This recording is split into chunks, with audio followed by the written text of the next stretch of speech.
আলমারিটির দাম হচ্ছে মাত্র 22,000 টাকা। প্রস্থ 42 ইঞ্চি, উচ্চতা 74 ইঞ্চি, গভীরতা 20 ইঞ্চি।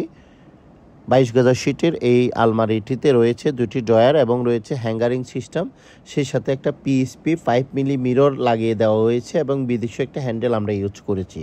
আমাদের শোরুম হচ্ছে চট্টগ্রাম আগ্রাবাদ চৌমুহনী মোড়ে। যারা চট্টগ্রাম থেকে দেখছেন তারা সরাসরি এসে দেখে শুনে এই প্রোডাক্টটি অর্ডার করতে পারেন। তবে চট্টগ্রামের বাইরে থেকে যারা দেখছেন তারা চাইলে অনলাইনে অর্ডার করতে পারেন। সেই ক্ষেত্রে আমাদেরকে অর্ডার করতে হলে নাম, ঠিকানা, ফোন নাম্বারটি দিয়ে 3 ভাগের 1 ভাগ টাকা বিকাশ, নগদ অথবা ব্যাংক অ্যাকাউন্টে অ্যাডভান্স করতে হবে। আর ডেলিভারি মিনিমাম 20 দিন সময় আমাদেরকে দিতে হবে এবং কুরিয়ারে আমরা প্রোডাক্ট রেডি হওয়ার পর পাঠিয়ে দিব। সেক্ষেত্রে কুরিয়ার চার্জটা অবশ্যই আলাদা পেমেন্ট করতে হবে এবং প্রোডাক্টের বাকি পেমেন্টটা আপনারা চাইলে কুরিয়ারে পেমেন্ট করতে পারবেন। তবে চট্টগ্রাম থেকে ফেনী, নোয়াখালী, চাঁদপুর, কুমিল্লা এবং ঢাকা সিটিতে আমরা হোম ডেলিভারি দিয়ে থাকি। তবে ক্যাশ অন ডেলিভারির প্রোডাক্টগুলো নয়। যখন প্রোডাক্ট রেডি হবে আপনাদেরকে ভিডিও কলে দেখানো হবে এবং বাকি পেমেন্টটা করে দিতে পারলে আমরা পিক আপে হোম ডেলিভারি দিব।